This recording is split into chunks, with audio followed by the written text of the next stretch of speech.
할렐루야. 아멘.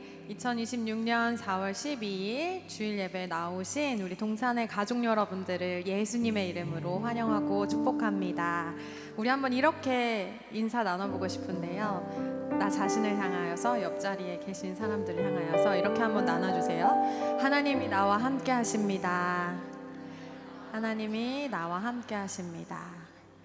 오늘 우리가 이렇게 예배할 수 있는 것은 주님께서 먼저 우리에게 베풀어 주셨던 그 은혜 때문임을 고백합니다. 그 예수님의 사랑과 그 은혜를 기억하며 오늘 이 시간 찬양하며 기도하며 예배하는 우리 모두에게 하나님의 얼굴을 비추시고 그 얼굴을 바라볼 수 있는 우리 모든 예배자들이 되시기를 소망합니다. 우리 함께 주님을 찬양하며 주님께 영광의 박수를 올려드리며 예배의 문을 열겠습니다.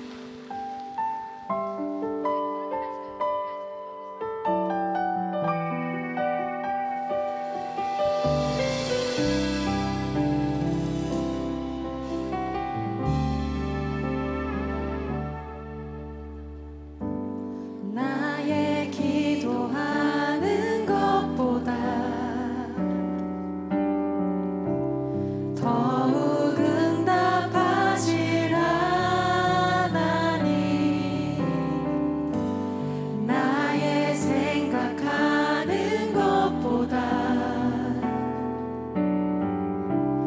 더욱 이루시는 하나님, 우리 가운데 역사하신 능력대로 우리들의 간구함을 넘치도록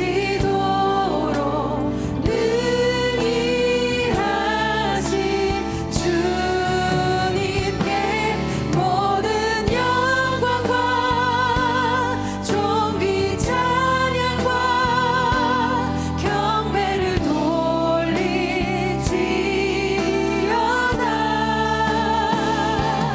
모든 영광과 존귀 찬양과 경배를 돌리지어다.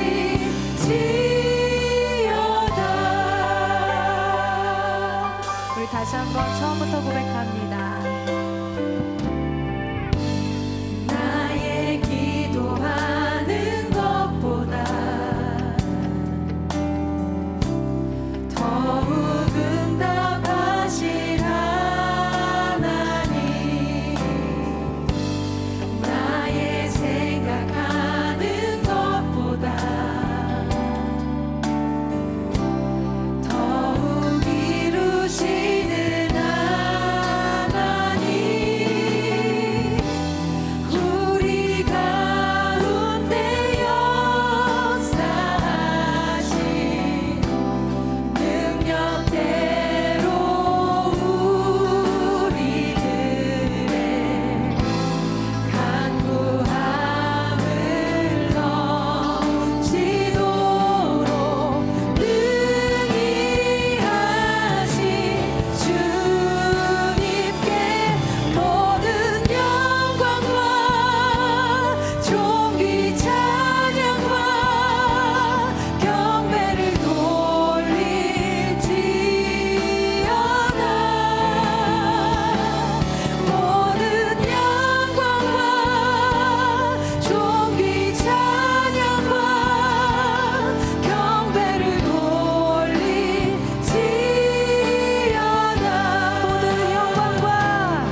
영광과 존귀와 찬양과 경배를 받아 주시옵소서. 할렐루야. 주님을 찬양합니다.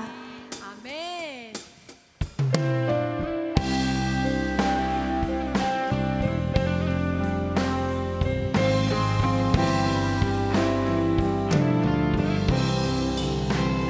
내 모든 시험 무거운 짐을 주 예수 앞에 아뢰이며 무슨 짐에 쌓인 날도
하나님은 영이시니 예배하는 자가 영과 진리로 예배할지니라.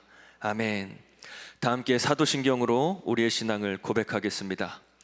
전능하사 천지를 만드신 하나님 아버지를 내가 믿사오며 그 외아들 우리 주 예수 그리스도를 믿사오니 이는 성령으로 잉태하사 동정녀 마리아에게 나시고 본디오 빌라도에게 고난을 받으사 십자가에 못 박혀 죽으시고 장사한 지 사흘 만에 죽은 자 가운데서 다시 살아나시며 하늘에 오르사 전능하신 하나님 우편에 앉아 계시다가 저리로서 산자와 죽은 자를 심판하러 오시리라.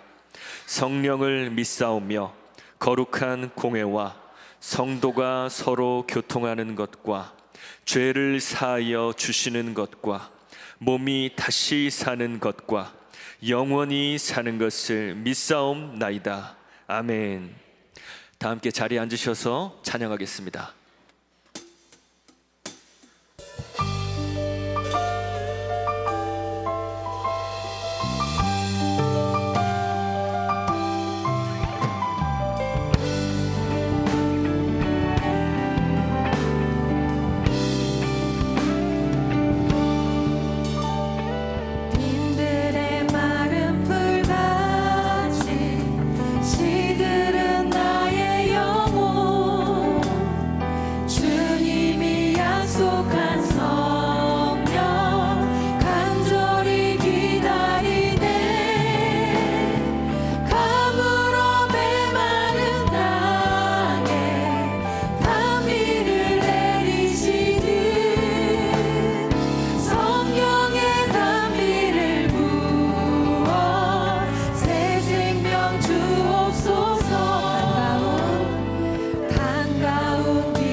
참 좋으신 하나님, 날마다 자비를 베푸시며 삶에서 때에 따라 일용할 모든 것을 내려주시는 신실하신 은혜를 찬양합니다.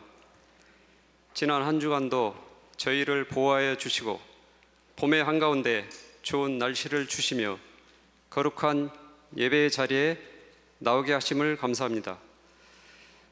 우리는 언제나 주님 말씀을 따라 살기를 원합니다. 그러나 우리는 연약하여 주님 뜻대로 살지 못한 때도 있었음을 고백합니다.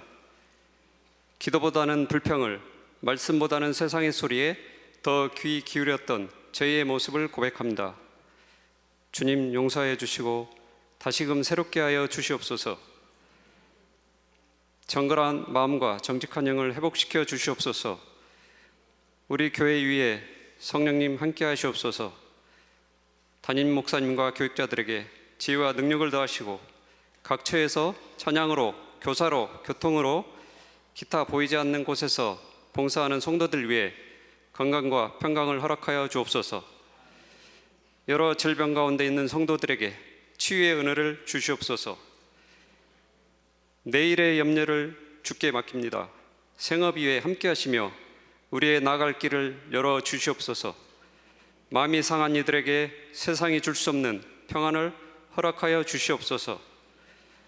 오늘 느헤미야서 말씀을 전하는 김성겸 담임 목사님에게 성령님 함께하여 주시고 말씀을 받는 우리에게 영혼이 새롭게 되고 삶의 열매로 이어지게 하옵소서. 우리를 죄에서 구원하신 예수님의 이름으로 기도합니다. 아멘.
아멘. 하나님께 영광의 박수 올려드리겠습니다.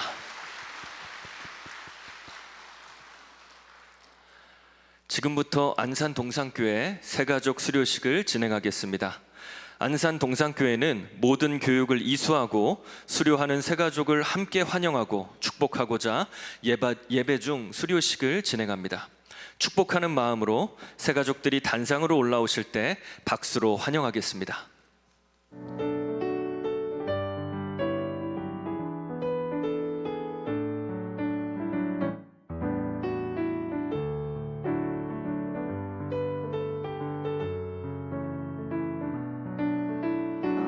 어렵게 동산교회에 등록을 했는데 새롭게 신앙의 기초로 한번 다시 다질 수 있는 그런 시간을 가질 수 있어서 정말 뜻깊고 좋았습니다. 동산교회로 인도하신 주님의 계획과 뜻이 분명히 있다고 생각합니다. 기도하면서 또 말씀 안에서 주님의 계획과 뜻을 알아가는 또 26년을 살길 소망합니다. 하나님 믿고 특히 예수 그리스도를 믿고 난 이후에는 삶이 편안해졌어요. 하나님의 은혜, 예수 그리스도님의 믿음, 구원 다 받고 싶습니다. 할머니가 그렇게 기도했듯이 저도 자녀들을 위해서 기도 생활을 열심히 하겠다고 다짐을 했습니다. 동산교회 정말 좋은 프로그램인 것 같아요. 우리 귀한 새가족 성도님들을 다시 한번 박수로 축복하도록 하겠습니다.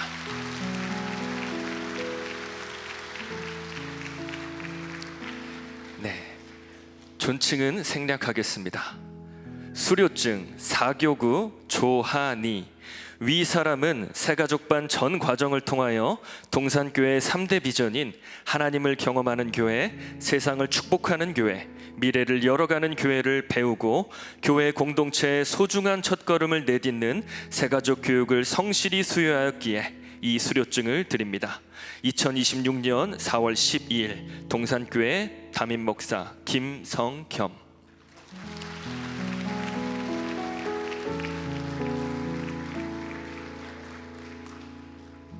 수료증 12교구 육종순 성도. 내용은 같습니다.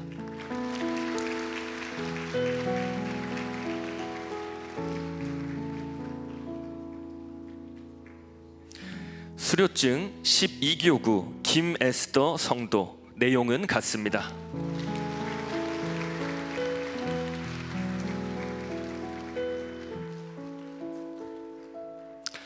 수료증 12교구 김성아 성도. 내용은 같습니다.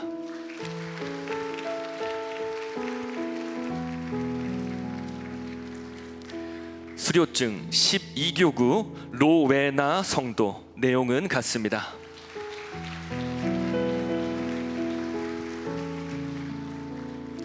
수료증 14교구 박재순 성도. 내용은 같습니다.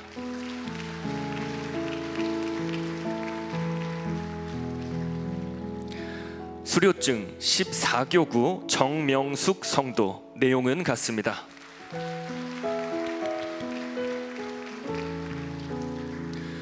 수료증 15교구 이창민 성도. 내용은 같습니다.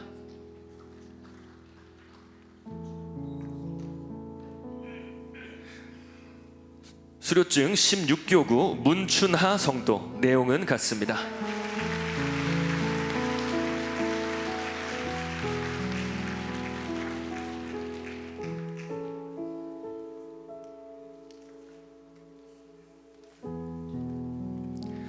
수료증 16교구 박유리 성도. 내용은 같습니다.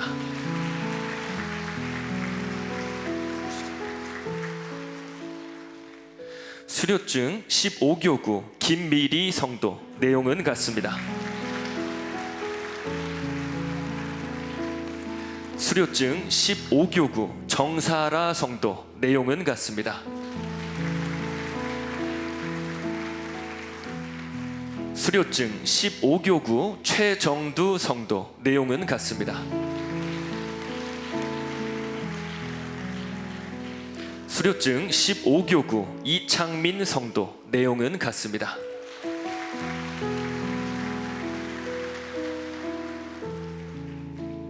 수료증 19교구 박동민 성도. 내용은 같습니다.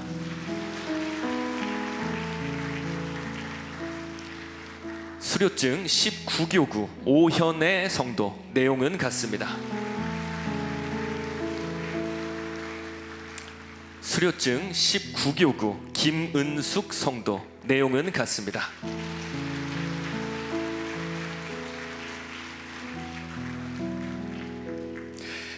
네, 우리 수료하신 분들을 향해 손을 들고 함께 축복하겠습니다.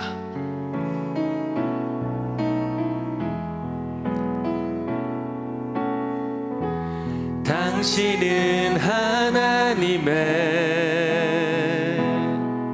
언약 안에 있는 축복의 통로, 당신을 통하여서 열방이 주께 돌아오게 되리. 제가 우리 성도님들을 위해서 축복 기도를 하고 수료식을 마치도록 하겠습니다. 하나님 감사합니다. 하나님의 인도하심으로 동산의 가족이 된 교우들을 축복합니다. 함께 신앙생활하면서 예수님의 사랑을 더 깊이 알아가며 삶의 모든 자리마다 하나님이 함께 하심이 더 분명하게 충만하게 드러나는 복된 인생이 되게 하여 주옵소서. 하나님을 경험하는 인생, 세상을 축복하는 인생, 미래를 열어가는 인생이 되게 하여 주옵소서. 우리 주 예수 그리스도의 이름으로 기도드립니다. 아멘. 내려가실 때까지 박수로 축복하겠습니다.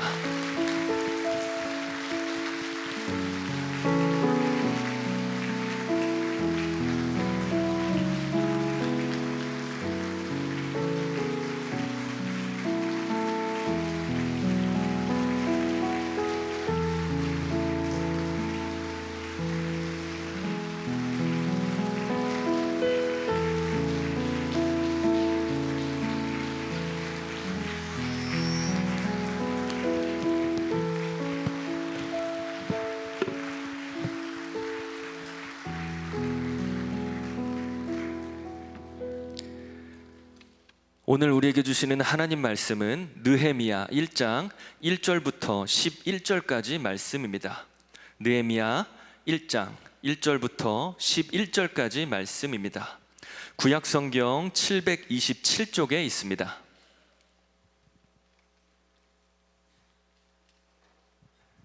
한 절씩 교독하시고 마지막 절은 같이 읽겠습니다. 하가랴의 아들 느헤미야의 말이라. 아닥사스다 왕 제20년 기슬루월에 내가 수산궁에 있는데 내 형제들 가운데 하나인 하나니가 두어 사람과 함께 유다에서 내게 이르렀기로 내가 그 사로잡힘을 면하고 남아있는 유다와 예루살렘 사람들의 형편을 물은즉 그들이 내게 이르되 사로잡힘을 면하고 남아있는 자들이 그 지방 거기에서 큰 환난을 당하고 능욕을 받으며 예루살렘 성은 허물어지고 성문들은 불탔다 하는지라. 내가 이 말을 듣고 앉아서 울고 수일 동안 슬퍼하며 하늘의 하나님 앞에 금식하며 기도하여 이르되 하늘의 하나님 여호와 크고 두려우신 하나님이여 주를 사랑하고 주의 계명을 지키는 자에게 언약을 지키시며 긍휼을 베푸시는 주여 간구하나이다. 이제 종이 주의 종들인 이스라엘 자손을 위하여 주야로 기도하오며 우리 이스라엘 자손이 주께 범죄한 죄들을 자복하오니 주는 귀를 기울이시며 눈을 여시사 종의 기도를 들으시옵소서. 나와 내 아버지의 집이 범죄하여 주를 향하여 크게 악을 행하여 주께서 주의 종 모세에게 명령하신 계명과 율례와 규례를 지키지 아니하였나이다. 옛적에 주께서 주의 종 모세에게 명령하여 이르시되 만일 너희가 범죄하면 내가 너희를 여러 나라 가운데에 흩으실 것이요 만일 내게로 돌아와 내 계명을 지켜 행하면 너희 쫓긴 자가 하늘 끝에 있을지라도 내가 거기서부터 그들을 모아 내 이름을 두려고 택한 곳에 돌아오게 하리라 하신 말씀을 이제 청하건대 기억하옵소서. 이들은 주께서 일찍이 큰 권능과 강한 손으로 구속하신 주의 종들이요 주의 백성이니이다. 함께 읽겠습니다. 주여 구하오니 귀를 기울이사 종의 기도와 주의 이름을 경외하기를 기뻐하는 종들의 기도를 들으시고 오늘 종이 형통하여 이 사람들 앞에서 은혜를 입게 하옵소서 하였나니 그때 내가 왕의 술관원이 되었느니라. 아멘. 이제 김성겸 담임 목사님께서 애매한 인생 확실하신 하나님이라는 제목으로 말씀 전해주시겠습니다. 2026년 4월 12일 주일 예배 함께하고 계시는 동산의 가족 여러분 환영하고 축복합니다. 이곳 예배당에 함께하시는 분들뿐만 아니라 마음은 정말 함께하고 싶지만은 피치 못할 사정으로 각자의 처소에서 또는 병상에서 멀리 출타 중에 군 복무 중에 또 해외 선교지에서 온라인으로 이어져 있는 동산의 형제자매들 환영합니다. 지금 뭐 중동 전쟁으로 인해서 우리의 일상까지 매우 이제 힘든 일들이 지금 일어나고 있습니다.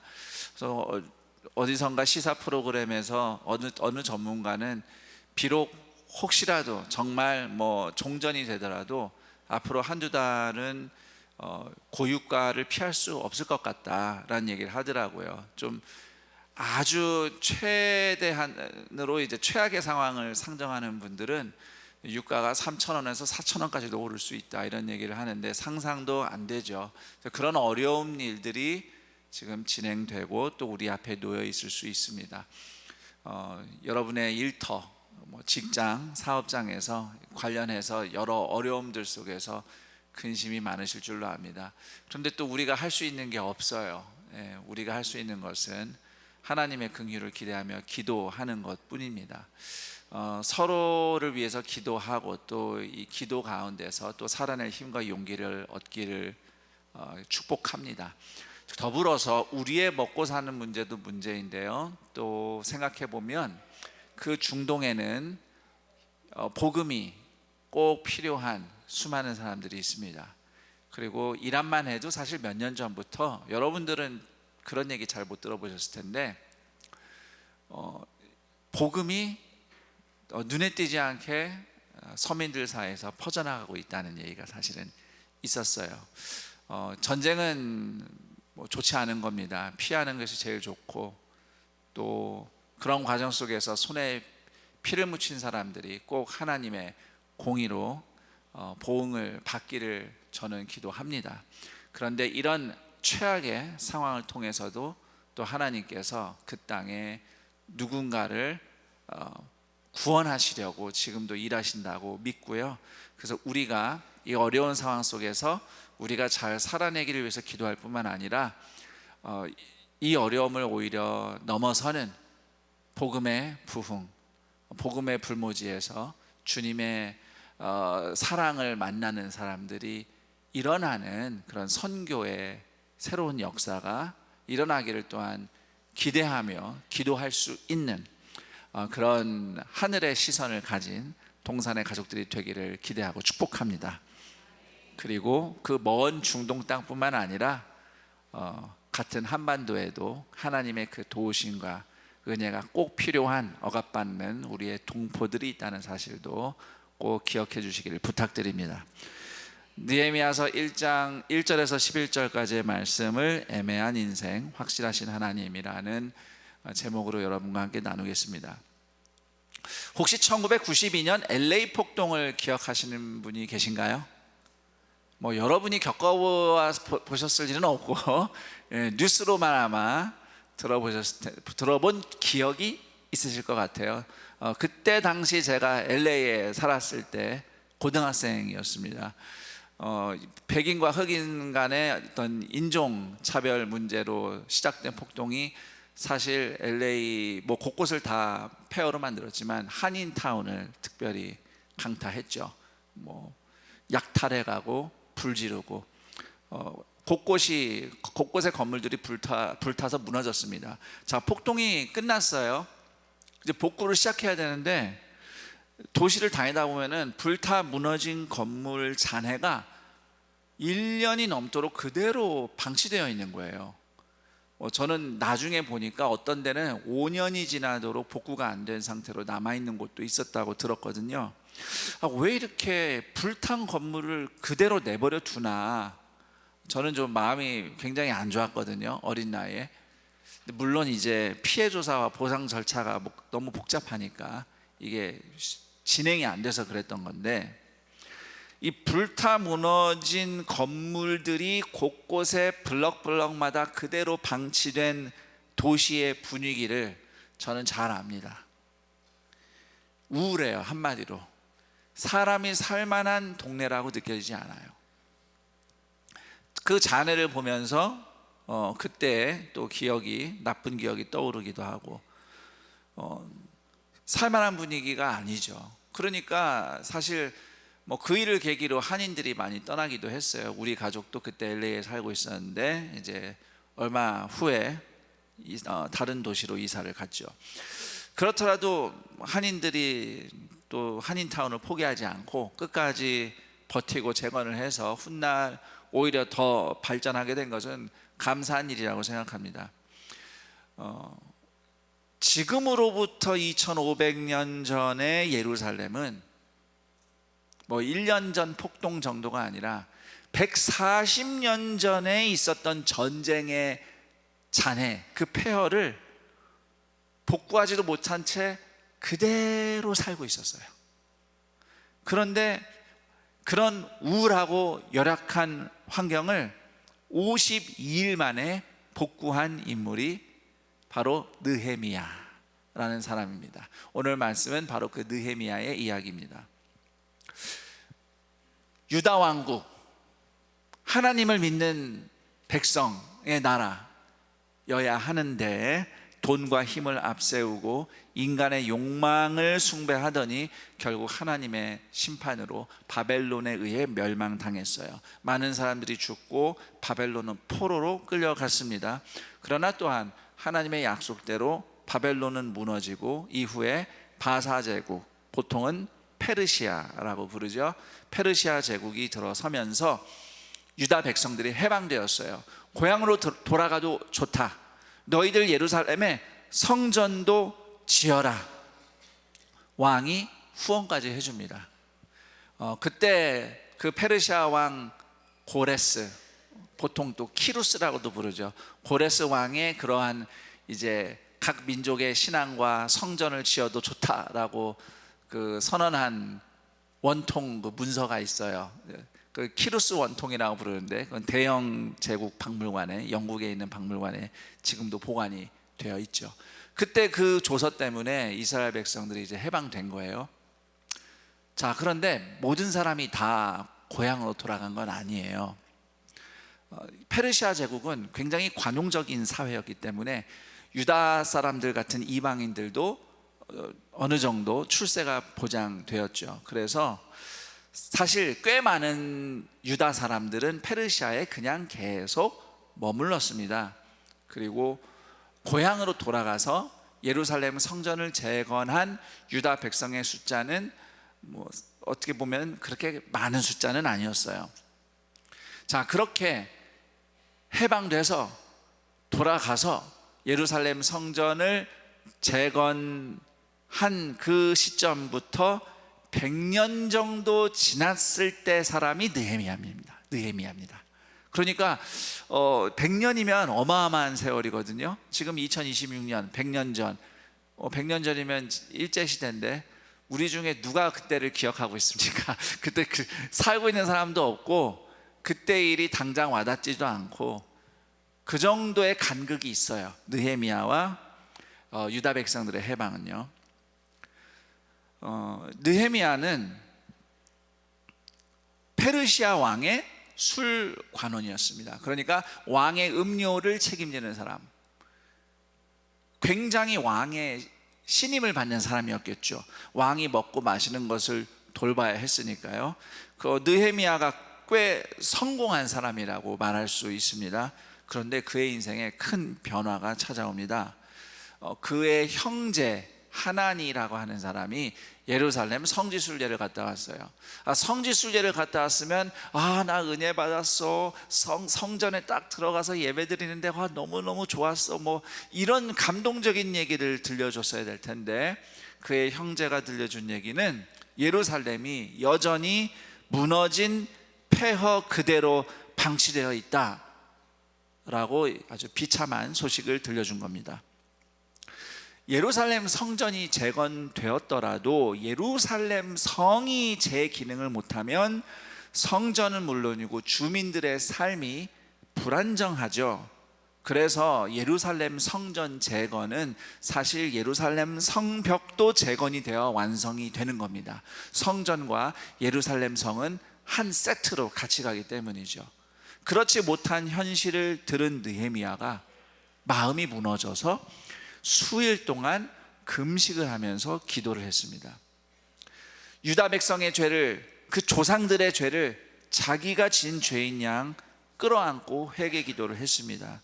그리고 하나님의 약속을 붙들고 이스라엘의 회복을 구하면서 자신이 예루살렘 성벽 재건에 헌신하고 싶다고, 나 쓰임 받을 수 있게 해달라고 왕 앞에서 은혜를 입게 해주세요 라고 기도를 했습니다. 그때 그 기도가 140여 년 동안 폐허로 남아있던 예루살렘 성벽이 52일 만에 재건되는 위대한 역사의 출발점이 되었습니다. 느헤미야는 페르시아에서 태어나고 자란 사람이에요.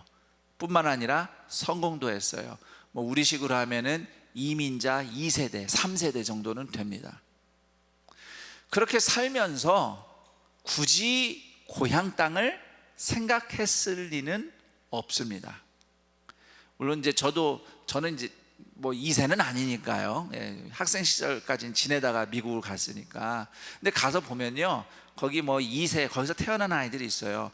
본인이 한국인이라는 거 정도는 알아요.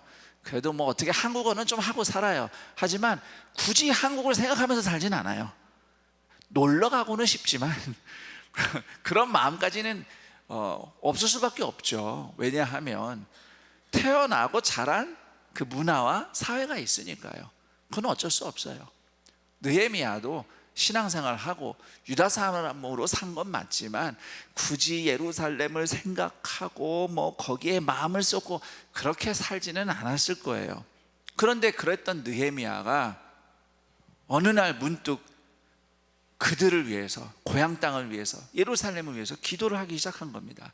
자기 삶에만 몰두하던 사람이 타인을 위해서, 공동체를 위해서 기도하기 시작한 거죠. 자, 이것은 하나님이 느헤미야를 부르셔서 일어난 변화입니다. 하나님은 오늘날에도 누군가를 부르실 때 느헤미야처럼 기도가 바뀌는 변화를 가져오십니다. 자기만을 위해서 기도하던 사람이 어느 날부터 다른 사람을 위해서 기도하고 싶은 열정이 생겨요. 우리 가족만을 위한 기도 제목이 늘 많았던 사람이 어느덧 이웃의 기도 제목을 챙기고 교회 식구들의 기도 제목을 챙깁니다. 공동체와 타인을 향한 진심과 관심이 부쩍 자랍니다.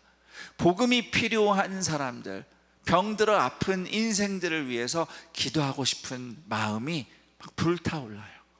나의 인생보다 나보다 더 큰 하나님의 뜻을 구하는 기도를 하기 시작하죠. 혹시 여러분 마음에 이런 일들이 일어나고 있다면 이것은 성령님께서 하신 일임을 믿으시기 바랍니다. 네. 이런 마음의 불씨를 무시하지 마시고 기도하시면 돼요. 기도한다고 다 갑자기 뭘 하게 되고 그런 건 아니니까 걱정하지 마시고 일단 기도를 시작하세요. 네. 그 기도를 통해서 하나님이 일하실 것이고 하나님의 일하심에 참여하는 영광스러운 인생이 되는 동산의 가족들이 되기를 축복합니다. 반면에 또 이런 생각도 해봅니다. 내가 너무 이기적인 신앙생활을 하고 있지 않았나. 내 일이 아니면 관심을 두지 않고 내가 직접 겪어본 일이 아니면 잘 모르고 쉽게 판단하고 나를 위한 기도는 많았지만 서로를, 이웃을 또는 타인을 위한 기도는 부족하지 않았는가, 좀 이렇게 돌아보기를 부탁드립니다. 교회 일, 우리 공동체의 일을, 어떤 공동체의 필요를 남의 일로 여기지 않기를 부탁드립니다. 왜냐하면 여러분 한 분 한 분이 전부 다 안산 동산 교회이기 때문이에요. 그리고 이 기도를 제가 말씀드리고 있는데, 기도뿐만 아니라 평소에 우리가 신앙을 가지고 생활하는 어떤 모습, 행동조차도 좀 서로를, 타인을, 공동체를 생각하는 자세가 더 자랐으면 합니다. 우리 이렇게 교회 시설들을 우리가 같이 이용할 때 뭐 물, 전기, 냉난방 등 이런 시설들을 내 집처럼 소중하게 다루는 마음가짐이 필요하죠. 물론 내 집도 소중하게 안 다루는 분들이 뭐 계시긴 하겠지만, 네, 그렇게 내 것처럼 생각하는 마음이 이제 소중한 마음인데, 때로는 그냥 내 것이 아닌 것처럼 좀 무심하게 사용을 하는 경우들이 있는 것 같아요. 물이 미처 잠기지 않은 상태로 그냥 뭐 이렇게 이용하고 가시든지, 또는 아무도 없는 빈 교회의 어떤 방이 그냥 불이 계속 켜져 있거나 냉난방이 켜져 있거나, 이런 경우가 아주 드물게 있어요. 항상 그런 건 아닌데, 이런 것들 저희는 중요하게 좀 여겼으면 해요. 또 교회에서 여러분 봉사해 주세요, 섬겨 주세요 이렇게 초대할 때 얼마나 우리가 호응을 하는가, 이런 것들이 우리의 공동체 의식을 보여준다고 생각해요. 그런 것에 여러분이 다 참여할 수는 없을 겁니다. 그러나 적어도 함께 관심 갖고 기도해 주는 마음이 있었으면 합니다. 내가 너무 무심하지 않았나 하는 그런 미안한 마음으로 여러분이 함께 기도를 시작해 주신다면 느헤미야의 기도처럼 하나님이 일하시는 기도가 될 줄 믿습니다. 그런 맥락에서 제가 한 가지 부탁을 드릴게요. 예배 후에 주보를 다시 교회에 두고 귀가하시는 성도님들이 간혹 계십니다. 제 생각에는 집에 가져갔다가 나중에 이 주보가 이제 필요가 없잖아요. 근데 이거를 내 손으로 버리려니까 아마 마음이 불편해서, 내가 이걸 버릴 수는 없고 그 마음이 불편하고, 그러면 차라리 교회에 두고 가자 해서 다시 주보를 그냥 돌려놓고 가시는 게 아닌가, 제가 한번 추측을 해봅니다. 여쭤보지 않았으니까 모르겠어요. 자, 제가 편안하게 해드릴게요. 나중에 날짜 지난 주보는 버리셔도 괜찮습니다. 뭐 주보 버렸다고 하나님이 이놈 하시거나 그러지 않으세요. 주보가 성경책도 아니고 말이죠. 네, 여러분 주보 날짜 지나서 오래됐으면 버리셔도 되니까 예배 끝나고 주보를 챙겨서 집에 가져가 주시기 바랍니다. 그리고 주중에라도 가끔씩 생각날 때 주보를 펼쳐서 보시면 거기에 알림, 소식, 뭐 모집합니다 그런 소식들이요, 그거 다 기도 제목이에요. 사실은 다 기도 제목이기 때문에 그런 주보의 소식과 알림을 보면서 내일처럼 생각하고 기도해 주시기를 간곡히 당부드립니다. 예, 아까보다는 아멘이 약간 힘이 없지만 그냥 주보만 잘 챙겨가 주셔도 그게 기도하는 마음이다 라고 생각해 주시면 좋겠어요. 자, 이제 느헤미야의 기도에서 중요한 부분을 살펴볼게요. 11절에서 느헤미야가 이렇게 기도하죠. 오늘 종이 형통하여 이 사람 앞에서 은혜를 입게 하옵소서. 여기 이 사람은 페르시아 왕을 의미합니다. 자, 느헤미야가 예루살렘 재건을 돕겠다고 결심을 했어요. 느헤미야가 나름 힘을 가진 사람인 것 같죠? 페르시아 왕을 보좌하는 술관원이었어요. 그 정도면 왕하고 친하니까 힘 있고 높은 사람이라고 할 수 있겠지만, 또 한편으로 생각해 보면 느헤미야 관직이 술관원이에요. 왕이 한 잔 따르거라 그러면은 예 폐하 이거 하는 사람이에요. 아니 이 사람이 무슨 예루살렘 성벽 재건을 추진할 수 있겠습니까? 그럴 만한 직책이 아니잖아요. 느헤미야는 개인적으로 안정되고 성공적인 인생을 살기에는 충분한 힘을 가졌지만 예루살렘 재건을 이룰 정도로 권세를 가진 사람은 아니었어요. 한마디로 느헤미야는 애매한 사람이었습니다. 애매한데, 제가 말투는 흉내는 못 내지만 이것도 좀 유행하더라 그런 말이기도 하더라고요. 애매한데 이러면서 우리가 애매한 사람이에요. 우리가 그래요. 느헤미야처럼 아무것도 못하는 건 아니에요. 하지만 그렇다고 해서 뭐 공동체, 세상에 자기 인생에 뭐 큰 변화를 불러올 만한 그런 충분한 힘을 가졌다고 느끼면서 살지는 않습니다. 아주 못하는 건 아닌데 그렇다고 할 수 있는지 잘 모르겠어요. 옆 사람과 인사합니다. 제가 좀 애매합니다. 그런데 하나님은 우리가 확실해서 부르시는 거 아닙니다. 우리가 충분히 다 준비돼서 하나님이 일을 시작하지 않으셔요. 하나님은 저 따라해 볼까요? 애매한 우리에게 그분의 마음을 부으신다. 그래서 뭐 공동체에 대한 부담도 느끼고 세상을 향한 긍휼도 느끼고 복음이 필요한 세상을 향한 마음도 우리 안에 일어나는 거예요. 하나님이 부어주시는 거예요. 그러므로 자신이 연약하고 애매하다고 느껴져도 하나님이 마음 주시면 느헤미야처럼 기도하기 시작하면 됩니다. 그렇게 기도하며 하루하루 순종하며 나아갈 때에 하나님은 그 자리에서부터 일하시기 시작합니다. 저를 보세요. 제가 얼마나 애매한 목사예요. 저 애매해요. 여러분 많은 분들이 저한테 목사님 뭐 잘생기셨어요. 그런데 뭐 그런 편이긴 한데 또 애매해요. 약간 웃기게 생긴 것 같기도 하고요.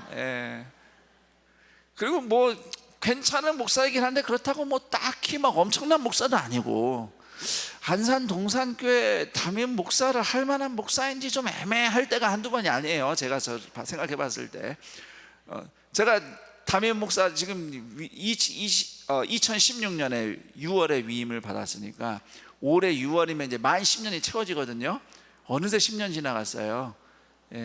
그런데 저는 아직도 새 목사였거든요. 그래서 때때로 이제 우리 대표 기도하시는 분들이 새로운 목사님 주셔서 감사하다고 기도하시는 거예요. 그래서 이제 제가 아마 나는 은퇴할 때쯤 되면은 아마 2대 목사 주셔서 감사하다는 얘기가 이제 안 나오겠구나라는 생각이 들 정도로 애매한 사람입니다. 제가 처음에 이렇게 결정됐을 때도 이게 맞나 싶기도 하고, 그런데 뭐 교회가 하라고 해서 한 건데요. 뭐 또 그런 애매한 저의 현실에 저의 상황에 하나님이 또 마음을 주시고 기도하게 하시고 뭐 아무것도 몰랐는데 하나하나 보여주시면서 그냥 따라가니까 은혜로 이렇게 살고 있습니다. 우린 다 이렇게 애매하고 연약한 인생이에요. 그런데 인생의 이 애매한 현실이 하나님의 역사로 바뀌는 출발점이 있는데 그것은 바로 하나님이 마음을 주실 때 기도하는 거예요. 그런 기도를 경험하는 동산의 가족들이 다 되시기를 축복합니다. 느헤미야의 애매한 인생이 확실하신 하나님의 은혜로 어떻게 예루살렘 성벽이 재건되었는지 이야기가 느헤미야서에 잘 기록이 되어 있습니다. 이번 주간 리딩 지저스 성경 통독 그 안에 이제 느헤미야를 읽게 되거든요. 이 시간에 어떻게 성벽 재건했는지 말씀 안 드릴 테니까 여러분 꼭 주중에 말씀 읽으시면서 어떤 일들이 있었는지 확인하시기 바랍니다. 자, 그런데 느헤미야서 읽다 보면요, 느헤미야서의 결론 맨 마지막 장이 좀 허전해요. 약간 허무한 느낌도 있어요. 이러려고 지금까지 애썼나? 약간 이런 뭔가 화장실 들어갔다가 뭔가 안 끝내고 들어온 느낌으로 느헤미야서가 끝납니다. 분명히 성전도 재건되고 공동체도 재건되고 성벽도 재건돼서 이제 다 됐거든요. 그런데 그 다음 유다 백성 공동체가 여전히 하나님 앞에서 무너져 있는 모습들이 계속 나오는 거예요. 이게 문제가 해결이 안 돼요. 그리고 느헤미야 이후에 그 다음 시대에 활동했던 선지자가 말라기라는 선지자입니다. 그 말라기서가 구약성경 맨 마지막에 있는 책이에요. 그 말라기 선지자가 쓴 말씀을 보면 그 당시 이스라엘 백성들의 영적 상태가 심각했어요. 그렇다면 그동안 느헤미야가 막 금식까지 하고 기도하고 하나님이 기적처럼 왕의 마음을 바꿔주셔가지고 술관원밖에 안 되는 사람을 유다 총독으로 보내주고 막 재정 지원도 받고 해서 그렇게 막 힘든 일들을 통과하면서 공동체도 처음에는 인정 안 하고 막 어떡하냐 이러냐 저러냐 막 이러쿵저러쿵 했는데 그런 어려움을 다 통과해서 예루살렘 성전 그렇게 재건했는데 공동체 재건을 위해 헌신했는데 그게 다 헛수고인가? 이런 질문이 있을 겁니다. 생기게 돼요. 느헤미야서를 끝까지 읽으면. 자, 그런데 그 질문에 대한 답이 말라기 말씀에 있습니다. 말라기 3장 1절 만군의 여호와가 이르노라 보라 내가 내 사자를 보내리니 그가 내 앞에서 길을 준비할 것이요 또 너희가 구하는 바 주가 갑자기 그의 성전에 임하시리니 곧 너희가 사모하는 바 언약의 사자가 임하실 것이라. 자, 이 말씀은 예수님에 대한 예언이에요. 그래서 이 성경 말씀 지금 자막은 사라졌지만 이 성경 말씀에서 길을 준비하는 사자는 세례 요한을 의미하고요. 그리고 성전에 임하실 주님, 언약의 사자는 예수님을 의미해요. 그래서 말라기 3장 1절의 예언대로라면 이제 예수님이 성전에 오시는 거거든요. 갑자기 오신대요. 성전에 오시려면 예루살렘에 성전이 있어야겠죠. 그런데 예루살렘에 성전이 서 있으려면 예루살렘 성도 유지가 돼야 돼요. 제가 초반에 말씀드렸죠. 예루살렘 성전과 예루살렘 성은 한 세트라고요. 자, 그렇기 때문에 예루살렘 성벽을 재건함으로써 성전 재건이죠. 성벽을 지음으로써 성전 재건을 완수한 느헤미야의 수고는 장차 오실 예수님이 오실 무대를 준비하는 일이었어요. 그래서 느헤미야 시절에 문제가 다 해결된 건 아니었지만 유다 백성이 다 회복되진 않았지만 그렇다고 해서 그 사람의 수고가 헛수고는 아니었던 겁니다.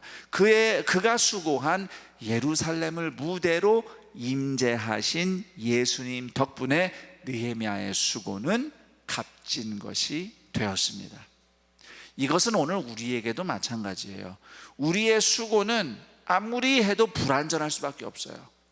믿음으로 수고한 것도 우리는 인간이기 때문에 부족합니다. 결과도 부족할 수밖에 없어요.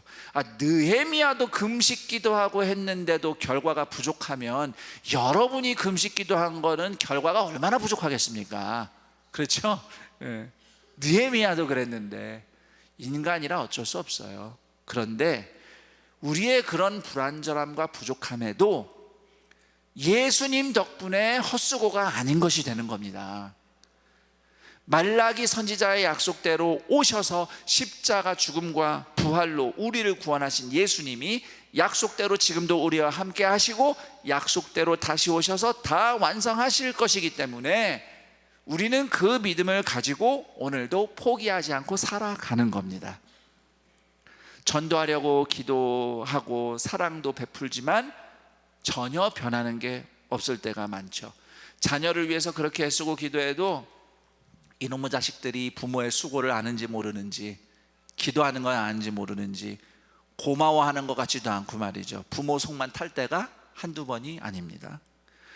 선교지에서 오랜 시간 그렇게 복음의 씨앗을 뿌리고 예수를 믿는다고 막 제자라고 따라다니더니 어느 순간 돈 몇 푼 때문에 스승 선교사님을 배신하고 떠나가 버리고 훔쳐가기도 하고, 그렇게 뒤통수 맞는 선교사님들 한두 번이 아니에요. 한두 분이 아니에요. 내가 지금까지 이러려고 여기서 이러고 있나 회의감이 들 때가 한두 번이 아니에요. 교회 공동체를 위해서 누가 알아주든 몰라주든 나는 그냥 섬겨야지, 고마워서 섬겨요 하는 마음으로 섬기지만, 또 인간적으로 누가 고맙다는 얘기 한마디 안 하고 감사하다고 또는 저기 정말 귀하다고 누가 이렇게 알아주지 않으면 또 저기 서운하잖아요. 내가 뭐하러 이렇게 섬기고 있나, 이런 마음이 드는 게 우리 인생이에요. 그럼에도 우리가 오늘 포기하지 않으면 지금 당장 결과가 좋아서가 아니라 우리의 그런 수고가 예수님을 향해 나아가고 있음을 믿기 때문입니다. 이미 오신 예수님이 구원을 이루셨고 다시 오실 예수님이 모든 걸 완성하실 거예요. 그러므로 우리는 우리가 얻을 결과보다 우리를 향한 하나님의 부르심에 반응하면서 하나님이 이루실 역사를 믿고 오늘을 버티며 한 걸음 한 걸음 내디딜 수 있는 겁니다. 그렇게 예수님을 향하여 나가는 수고가 결코 헛되지 않으며 마침내 예수님과 함께 빛날 것이라는 믿음으로 서로 독려하며 격려하며 기도하며 나아가시기를 축복합니다. 마지막으로 한 가지만 말씀드리고 이제 말씀을 마치겠습니다. 느헤미야는 장차 오실 예수님을 위해 예루살렘이라는 무대를 준비했을 뿐만 아니라 자기의 인생으로도 예수님을 미리 보여줬어요. 느헤미야 자신은 몰랐어요. 내가 예수님을 보여줘야지 라고 산 게 아니에요. 느헤미야는 예수님 아직 몰랐어요. 그런데 하나님의 마음을 가지고 하나님의 뜻을 바라보며 헌신을 하니까 그 삶을 통해 자연스럽게 예수님이 미리 나타난 겁니다. 유다 공동체의 죄를 자신이 직접 지은 죄처럼 끌어안고 기도하며 안전한 자리를 내려놓고 무너진 예루살렘으로 내려간 느헤미야의 모습은 우리 죄를 대신하여 십자가를 지시려고 낮은 자리로 내려오신 예수님을 미리 보여주었습니다. 그래서 우리 인생도 이미 오셨고 지금도 함께 계시며 장차 다시 오실 예수님에게 소망을 두고 주님이 주시는 마음을 포기하지 않고 기도하며 한 걸음 한 걸음 나아갈 때에 우리의 삶을 통해서도 한 영혼을 위해 낮은 자리로 내려오신 예수님의 사랑이 빛나게 될 것입니다. 그렇게 예수님의 사랑이 우리를 통해서 빛날 때에 당장은 열매가 없는 것 같아도 믿음으로 버티며 순종하는 우리네 인생이 결코 헛되지 않으며 오히려 예수님의 영광으로 완성될 것임을 오늘 여기서부터 경험하며 살아가는 동산의 가족들이 다 되시기를 우리 주님의 이름으로 축원합니다. 아멘. 오늘 말씀을 토대로 같이 기도하는 시간을 가지려 합니다. 성도님들의 기도를 돕기 위해서 질문 2개를 준비했습니다. 우선 첫 번째 질문은, 나는 혹시 예배는 드리고 있지만 삶의 성벽은 무너진 채 살아가고 있는 것은 아닌가? 성전이 서 있다고 해서 다 된 게 아니었죠. 성벽이 무너졌으니까 아직 회복이 안 된 것처럼 여러분이 일주일에 한 번 교회에 와서 예배 드리는 거 참 중요합니다. 그런데 그것 말고 나머지 6일의 인생이 하나님 앞에서 봤을 때 무너진 예루살렘 성벽 같은 처지는 아닌지 좀 돌아봤으면 해요. 우리의 매일매일이 하나님의 은혜 가운데 세워져야 할 텐데 간신히 예배만 드리면서 지내고 있는 건 아닌가? 내 삶에 예루살렘 성벽처럼 다시 재건돼야 될 것, 회복돼야 될 것, 하나님 앞에 내가 이렇습니다 고백하며 도움을 구하시기 바랍니다. 2번째 질문입니다. 나는 내 삶에만 몰두하고 있지 않은가? 타인과 공동체와 세상을 안타깝게 여기며 기도하는 마음이 내 안에 있는가? 현실의 무게에 눌려서 성령님이 때때로 주시는 감동의 불씨를 무시하고 있지는 않은지, 하나님이 주시는 긍휼한 마음이 있다면 그 마음으로 기도해 보시기 바랍니다. 기도하고 순종할 때에 나를 통해서 그리스도의 사랑이 빛나게 해주세요. 이렇게 이 시간 함께 오늘 말씀 들은 것 기억하며 이 질문들을 떠올리며 하나님 앞에 기도하겠습니다. 기도합니다. 하나님 아버지, 감사합니다. 무너진 예루살렘 같았던 우리를 위해서 예수님이 친히 십자가를 지시고 죽으시고 부활하심으로써 우리가 재건된 예루살렘처럼 다시 사는 인생, 하나님 앞에서 다시 살아난 영혼이 된 것을 감사드립니다. 그럼에도 하나님, 우리가 마치 성전은 재건됐는데 성벽이 무너진 예루살렘처럼 간신히 예배는 드리면서 살고 있지만 정작 우리의 삶의 현장이 하나님과 함께 살아나는 은혜, 하나님과 함께 힘차게 살아내고 살아나는 그러한 기쁨과 소망과 생명의 경험을 하지 못하고 있는 것은 아닌가. 하나님, 이 시간 그렇게 내가 건강이 무너졌습니다. 관계가 무너져 있습니다. 부모 자녀 관계, 부부의 관계가 무너져 있습니다. 재정이 무너져 있습니다. 내 영혼이, 내 신앙생활이 무너져 있습니다. 이런저런 모습 가운데 무너져 있는 것들을 하나님 앞에 올려놓고 주여 나를 불쌍히 여기고 나를 도우소서 기도하는 사람들에게 하나님 은혜를 베풀어 주옵소서. 혼자 힘으로 재건될 수 없다면 하나님이 예루살렘에 느헤미야 보내주신 것처럼 그렇게 인생을 다시 일어날 수 있도록 기도하며 도와주며 섬기며 붙잡아주는 믿음의 형제자매들 도움의 손길을 보내주시옵소서. 그렇게 함께 우리가 공동체로 이어졌을 때 예루살렘 성벽처럼 재건되고 회복되어 우리의 예배드리는 하루뿐만 아니라 매일매일이 하나님의 은혜와 임재로 충만한 인생 살아낼 수 있도록 하나님 은혜 베풀어 주옵소서. 하나님, 우리가 연약하고 애매한 인생이지만 주님이 주신 감동 가지고 기도하며 순종하오니 나만 위해서 기도하는 인생 되지 않고 서로를 위해, 공동체를 위해, 세상을 위해서 기도하기 시작할 때 하나님의 역사의 통로가 되는 우리 동산의 가족들, 주님의 존귀한 사람들 다 되게 하여 주옵소서.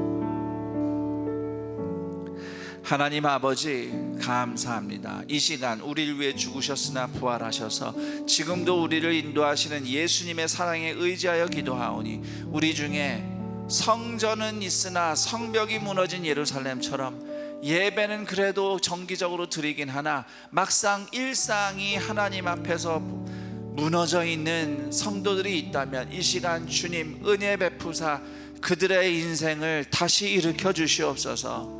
가정에서, 일터에서, 인간관계에서 또는 삶의 모든 영역에서 또는 차마 누구에게 말하지 못한 내 내면의 문제, 이런 무너져 있는 것들이 하나님의 은혜로 또 느헤미야처럼 돕는 손길을 통해서 다시 일어나게 하여 주옵소서. 또한 우리가 비록 애매한 현실을 살아가는 인생이지만 하나님이 우리에게 감동 주실 때 기꺼이 서로를 위해서, 타인을 위해서, 우리 도시를 위해서, 나라를 위해서, 세상을 위해서, 선교지를 위해서 기도할 때에 그 기도가 느헤미야의 기도처럼 하나님의 일하심의 통로가 되게 하여 주옵시고, 당장 결과가 좋지 않고 우리의 수고의 열매가 불완전할지라도 마침내 다 이루시는 예수님 덕분에 우리는 반드시 영광으로 빛날 것이라고 소망하며 힘차게 살아내고 살아나는 동산의 가족들이 다 되게 하여 주옵소서.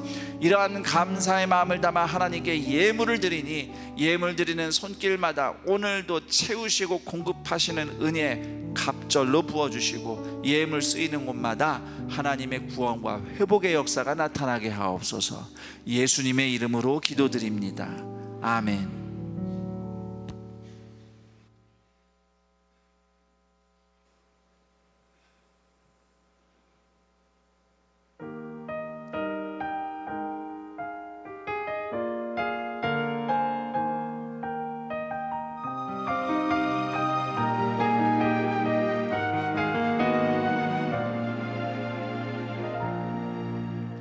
내 삶이 먼저였는지 주의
어리석고 어리석은 죄인을 주여 용서하여 주소서.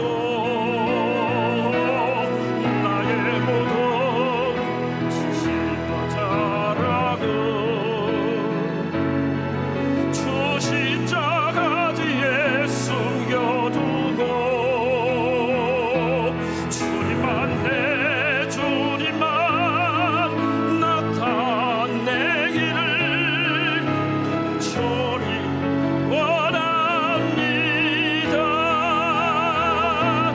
나의 모든 지식과 자랑은 주 십자가 뒤에 숨겨두고 주님만 내 주님만 나타내기를 간절히 원합니다. 간절히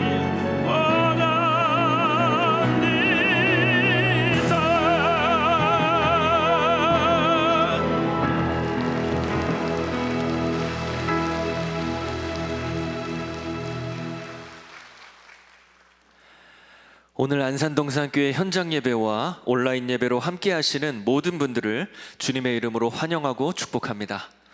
오늘 동산교회 처음 오셨거나 등록하기를 원하시는 분은 손을 들어서 표해 주시기 바랍니다. 네, 감사합니다.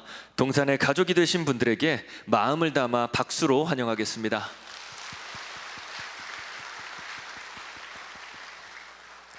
등록하신 분들은 예배당 뒤편 새가족 환영실에 꼭 들려주시기 바랍니다. 오늘 들으신 말씀 기억하시면서 우리 옆에 계신 성도님들과 이렇게 인사했으면 좋겠습니다. 제가 참 애매합니다. 네, 한 번 더 인사했으면 좋겠는데요. 이렇게 인사했으면 좋겠습니다. 애매해도 예수님이 우리와 함께 하십니다. 애매해도 예수님이 우리와 함께 하십니다. 네, 감사합니다. 교회 소식 안내드리겠습니다. 유아 세례식이 4월 19일 다음 주일 본당 2, 3, 4부 예배 시에 있습니다. 2025년 결산 공동의회 및 2026년 1분기 재정재직회가 4월 12일 오늘 오후 1시에 네오비전센터 3층 에덴홀에서 있습니다. 제33회 경기 선호회 정기노회가 4월 13일 월요일 오전 10시 본당 1층 큰수폴에서 있습니다. 13일 월요일 월요 중보 기도회는 경기 선호회 관계로 네오비전 센터 7층 에스더홀에서 진행됩니다. 코이노니아 미션 선교 팀원을 모집합니다. 태국, 키르키즈스탄, 안산, 동산 글로벌 셀 세미나에 팀원이 되길 희망하시는 분들은 4월 19일 다음 주일까지 신청해 주시기 바랍니다. 중고등부와 청년교구의 비전 트립 후원을 위한 선교 바자회를 연합권사회에서 개최합니다. 장소와 일정은 주보를 참조해 주시기 바랍니다. 2026년 비전랜드 교회학교 전도축제 비 더 라이트가 5월 1일 토요일 오전 10시부터 오후 6시까지 본당 및 교통공원에서 진행됩니다. 다음 세대를 위해 함께 해주실 분들은 1일 교사로 지원해 주시길 부탁드립니다. 5월 3일 주일은 교회 학교 모두 예배로 드립니다. 다음 세대를 복음으로 초대해 세상의 빛으로 세우는 예배에 많은 관심과 기도 부탁드립니다. 학교 예배당 1, 2부 새벽 예배 반주자를 모집합니다. 천종관 목사 위임 감사 예배가 4월 18일 토요일에 있습니다. 박용준 목사님께서 4월 13일부터 25일까지 안식년을 갖습니다. 이번 주 8가정에서 결혼 예식이 있습니다. 이교구 이상덕 성도님, 안금옥 집사님 가정, 7교구 길기수 집사님 가정, 12교구 김백곤 성도님, 신영희 권사님 가정, 14교구 진종철 안수 집사님 가정, 14교구 이무성 장로님, 김순희 권사님 가정, 18교구 정혜숙 권사님, 장갑철님 가정, 청년교구 안경희 양과 김준영 군, 교역자 김영은 전도사님, 서영범 군의 결혼 예식이 4월 18일 토요일에 있습니다. 성도님들의 많은 축하 부탁드립니다. 그 외 자세한 사항과 임명, 알림, 모집 등은 주보를 참고해 주시기 바랍니다. 모두 자리에서 일어나셔서 여기에 모인 우리를 찬양하신 후에 김성겸 담임 목사님께서 축도해 주시겠습니다.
우리 주 예수 그리스도의 은혜와 하나님 아버지의 그 크신 사랑하심과 성령 하나님의 교통 감화 충만 인도하심이 예루살렘 성벽 무너져 있는 형편처럼 그렇게 주님의 도우심을 구하며 하나님이 다시 일으켜 주실 소망을 붙잡고자 하는 모든 주님의 자녀들 위해, 그리고 느헤미야처럼 애매한 현실이지만 성령님이 주신 감동 붙잡고 기도로 순종하며 한 걸음씩 나아갈 때 하나님이 반드시 일하리라 믿고 서로를 위해, 타인을 위해, 공동체와 세상을 위해 기도하며 격려하며 함께 나아가기로 결단하는 모든 동산의 가족들의 인생 위에, 그리고 이 복된 날 동산의 가족이 되기로 결심한 진공신, 차윤순 교우들의 인생 위에 영원토록 함께 있을지어다. 아멘.